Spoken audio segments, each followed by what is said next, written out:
বাসেই লোক আছে, যদি বাস থেকেই আটকে দেওয়া হয় কি করে মানুষ আসবে?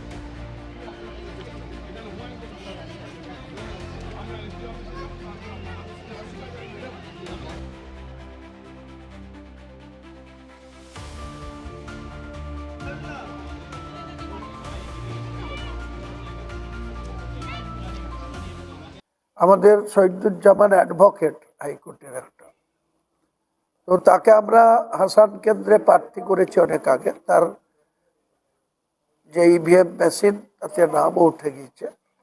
এখানে আপনারা জানেন যে ওই কেন্দ্রে বীরভূমের আর একজন মহানায়ক কাজল শেখ তিনি প্রতিদ্বন্দ্বিতা করছেন। তিনি রাজ্যের শাসক দলের এই জেলার সভাধিপতিও বটে।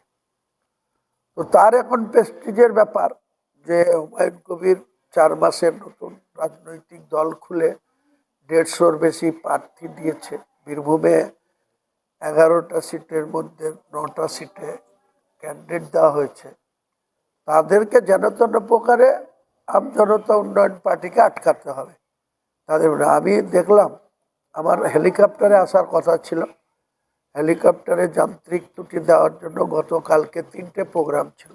মুর্শিদাবাদের ফারাক্কা, মুর্শিদাবাদের হরিয়ারপাড়া আর নদিয়ার কালীগঞ্জ। আমাকে সকাল 6টায় বাড়ি থেকে বেরিয়ে গিয়ে বাই রুট আমাকে করতে হয়েছে 3টে প্রোগ্রাম। রাত্রি 10টায় ফিরেছি। সেটার মধ্যেও চক্রান্ত লুকিয়ে আছে। সেখানেও এয়ারপোর্টে হেলিকপ্টার ছিল, ফুয়েলের মধ্যে এমন কিছু করে দেওয়া হয়েছে যেটা হেলিকপ্টার ব্রেকডাউন হয়ে গেছে। হেলিকপ্টার কোম্পানির সঙ্গে আমার চুক্তি ছিল 4 এপ্রিল থেকে 27 এপ্রিল।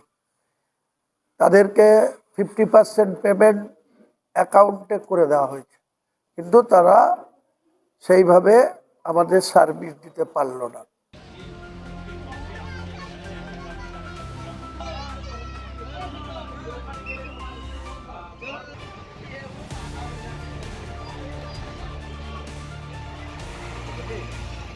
আঙ্গুর ফল টক 3 দিন এসেছে, ধর্ম নিয়ে রাজনীতি করছে।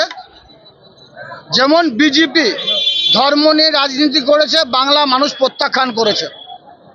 কারণ বাংলা এটা রবীন্দ্রনাথের বাংলা, এটা নজরুলের বাংলা, এটা সম্প্রীতির বাংলা।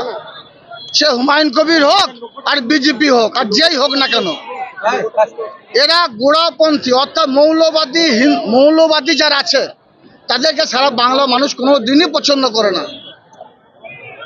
যেমন মৌলবাদী হিন্দুদের পছন্দ করে না, মৌলবাদী মুসলিমদের পছন্দ করে না। আর হুমায়ুন কবিরের কথা ছেড়েই দিন, সারা বাংলা তথা সারা ভারতবর্ষের মানুষ জেনে গেছে, ওর ভিডিও দেখে নিয়েছে, ও কার কাছে টাকা চাইছিল, কত টাকার সওদা হয়েছে, কত টাকার কন্ট্রাক্ট হয়েছে, সারা ভারতবর্ষের মানুষ দেখে নিয়েছে। তো হাসান বিধানসভা মানুষ তাদের চোখ খুলে গেছে, তাই মাঠে কেউ আসেনি। এবার মাঠে যখন আসেনি, ওনার যখন সভা ছিল, পারমিশন ছিল, তখন কিছু না কিছু তো বলতেই হবে। তাই উনি বলছেন কাজল শেখ তার লোকজন দিয়ে আটকেছে।